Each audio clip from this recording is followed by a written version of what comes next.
Hey, welcome to the Strong Roots podcast. My name is Kristin Hill, and we are so excited that you're tuning in today. Our prayer is that you would move one step closer to Jesus through this series. So go ahead and check out this next episode. Welcome to the Strong Roots podcast. I'm here with Darla, and we are in our Motherhood series, and today we're talking about mothers of special need kids. But she's going to be talking about that, but also she has two other kids as well. So we're going to talk about motherhood in general, and she is so full of wisdom. She's so full of love, and I'm so excited that she agreed to talk today. So thank you for being here. It's good to be here. And so can you tell us a little bit about your journey into motherhood? I think I always wanted to be a mom. Like, I remember from very young, like, playing house and, you know, just thinking about being a mom. So I was super excited, always excited about it, always looking forward to it. And so then we got married, all our friends are having kids, you know, we got pregnant easily. Pregnancy was easy. Everything was just moving along really great. Yeah. And then our first child was born with Down syndrome. So that kind of turned my plans around a little bit, right? Like, because in my mind, I had just exactly how this is all going to work out, and but God had it planned a little bit differently, and that took a while for me to adjust to because I was angry, I was frustrated, it wasn't easy. All my friends' kids were, you know, hitting all their milestones, and I was going to doctor's appointments and therapies and, you know, meetings and reading books and trying to figure this all out, and so it was really tough to be starting motherhood like that because that wasn't how I planned, you know? And so I really had to put my trust in God that I don't have this all planned out, you know, that he has this figured out better than me, and that I had to lean on him to just day to day to know that it was going to be okay. Yeah. Was there anything a friend did that helped during that season or any, you know? My friends were amazing. Yeah. You know, and I remember, actually, I would say Matt, probably my husband, really helped a lot because he was so much better at just accepting it. I had a harder time accepting it. He just was like, I remember him telling me one time we were in the car and I was kind of crying and upset. I'm like, we'd been at a party and everybody's kids were crawling and doing all those things, and I was carrying Brayden around, you know, and they were walking and he hadn't even crawled yet. And they were talking and doing all these things that he wasn't doing. And I just was crying on the way home. And I was like, why can't he do those things? Yeah. And blah, blah. He goes, Darla, he's wonderful as he is. Like, he will someday. And we love him. God made him exactly how he's supposed to be. And I was like, you're right. Thank you for reminding me. Yes. I needed that truth. Yeah. So he was really much better at just loving him right where he was than I was at the time. But, you know, I mean, but that's why you have each other, and that's where I think we really learned to do that together. Yes. You know, and my friends were great. Like, they were always there to, you know, to listen and to encourage and to do anything they could to encourage Brayden. Yeah. You know, I remember my aunt coming over, and her and I would just, through the hall, she would pull one arm, I would pull his legs, and we would just every day work on just trying to get him to crawl. So yeah, I just feeling like all those people, and to this day it's still the same. Yeah. Like, whenever I ever need anything with him or any of my kids, my family and friends are just like always right there, and that's pretty amazing. That is awesome. Mm-hmm. So Jesus teaches, you kind of hit this, but that as his followers, we must give up our own way and follow him. How have you done this with parenting your children?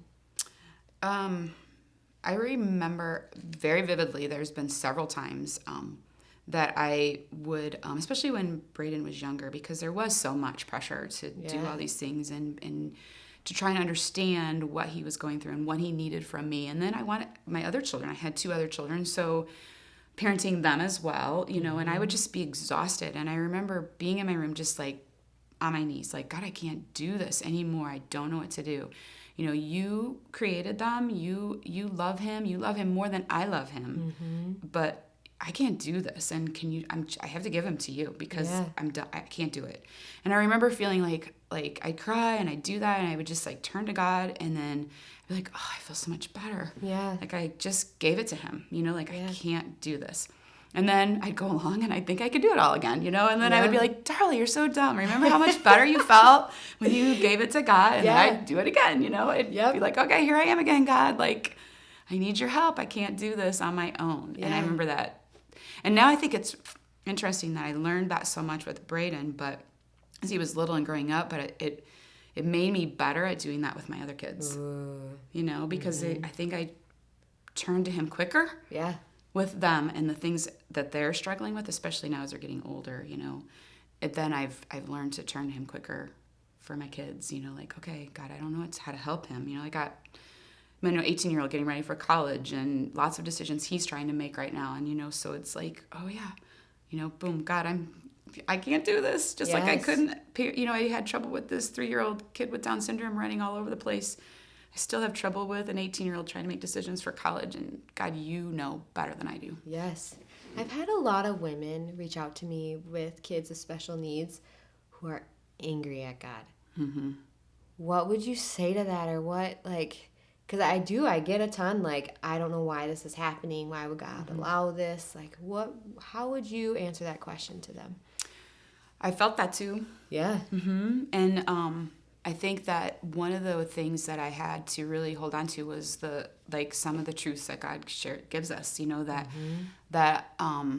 it will equip you, you know. I love them more than you love them, you know, and to embrace the joys.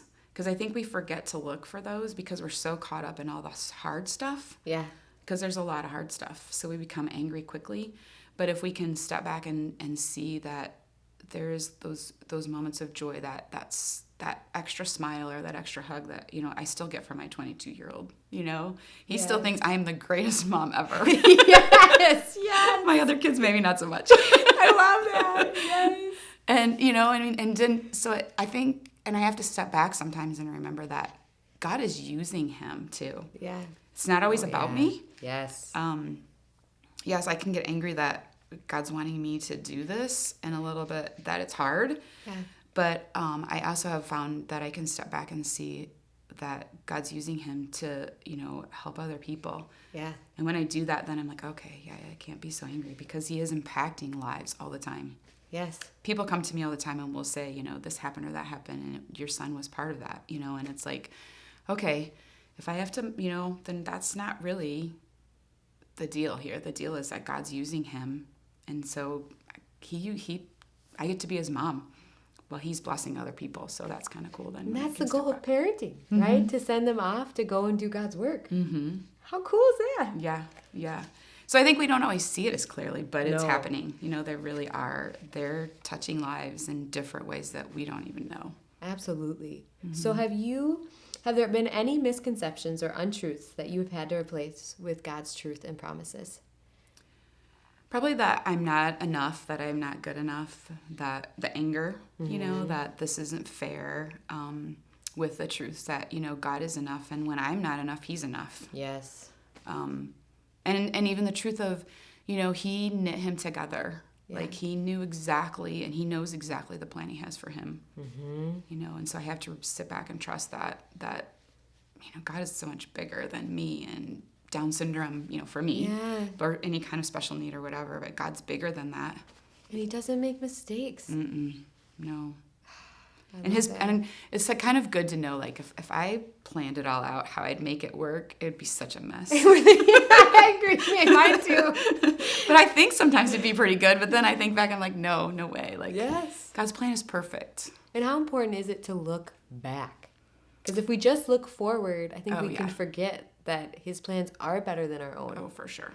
Yeah, because I think, you know, it is, I think, looking back is good because you can step back and say, wow, we got through that. Or, he isn't always, you know, there aren't always the horrible days. Like, there are the good days too. Mm-hmm. You know, there are the times that, you know, I've felt the joy, or I've been able to embrace we have to look for the positives, you know, and sometimes we have to intentionally do that, especially when we're really in the angry mode. Yeah. Is step back, and in those days we have to sit and go, okay, I have to think of, you know, what 5 positives can I think of today that happened? Yeah. You know, and so if we can, on those days that are really hard, if we can stop and do that a minute, sometimes, because it's easy to find the hard things and the negative things, but it's hard to make sure we stop and think about the positive things that happen. Based off that question, what do you wish you could tell Darla from the past? Like, what if you could give yourself advice? You said he's in his 20s, 20 years ago. What would you give yourself? that God's got this. Yeah. Like that He's gonna help you, and He's bigger than you and special needs, and because I remember people saying to me when he was younger, like, oh, I love that I have a kid with Down syndrome, and I was like, are you crazy? Like, I hate it. Like, that's so dumb. Yeah. And then I'd feel guilty, like, okay, that was really bad. I'm like, I should not say that. Like, he is a gift of God. Like, I would feel guilt, guilty. Mm-hmm. of, oh, I'm such a bad person. How can I say that? I should love him, which I did love him, but I didn't love the Down syndrome part, right? Right. But now as I'm older, I'm like, I have just can look back and see so many times that, like, God has just used him. Yeah. Used him. And so then it's like, yeah, God had a plan for him, and I get to be the front seat of that. Right. And how much different would you be if God didn't give you him? Oh, yeah, for sure. The compassion and the patience and the understanding. And that was another thing that would bug me when people would be like, oh, you're so patient. That's why God gave you him. I was like, I wish I wasn't patient. Then I wouldn't have had to deal with this. Maybe then he would have picked somebody else.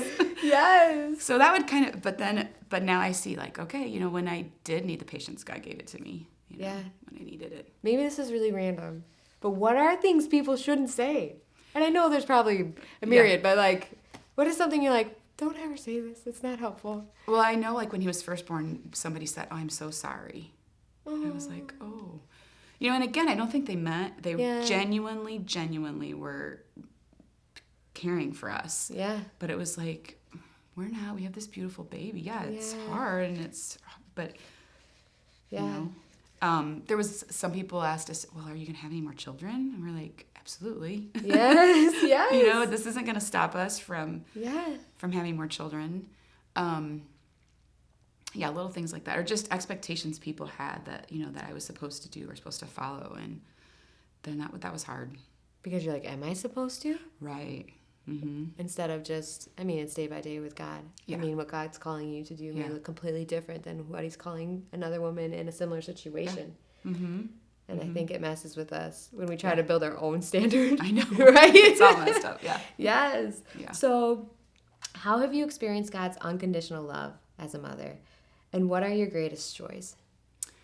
Some of the things I think, his unconditional love is that he, thankfully God never gave up on me, when I wanted to give up, or when, I remember very vividly the day he was born, praying in my hospital bed for God to just take the Down syndrome away. And I believed it. Like, I really felt like, okay, God, I know you're strong enough. And I still believe that. Yes. You can do miracles, and if my faith is strong enough, which I feel my faith is, just when they bring him back in here, just have it be gone. And I prayed all night long for that. Yeah. And so then, they brought him back in the next morning, and I peek in, I'm like, oh, well, he still has it, Yeah. But so there was that I was like, okay, God, you can take this away, take it away. I don't want it. But God said, no, I have other plans for that. Yeah. I know this little boy needs to be in your home, and his Down syndrome is going to make you better. It's going to make a lot of people better. And so glad that he decided to push me to those limits and push me to be that mom of him. Absolutely. And I know that sometimes this can tear a marriage apart. Mm-hmm. Because you've been married, really, like, how many years? 25 years in Yes.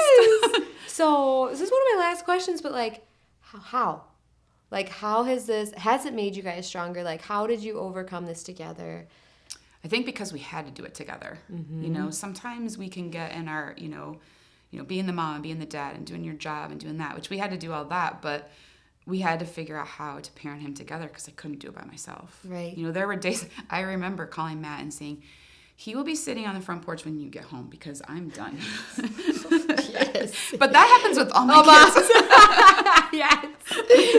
He is yours now. Yes. And he would come home after a hard day of work, and he would chase him around, or he would play with him, or he would do his exercises with him when I just couldn't do it anymore. He would say, hey, go be with the girls go with your girlfriends for a while or whatever. He made sure that I had that time for me that I needed, and then, and he was always with me, like when there was meetings or anything, like he was always made sure he adjusted his schedule so we could be a united front. And that was important for me, and it was important for Braden, and I think it was important for our marriage that we knew we were in it together, like we were doing it together. Any advice for parents when parenting their other kids? You know what I mean? Yep.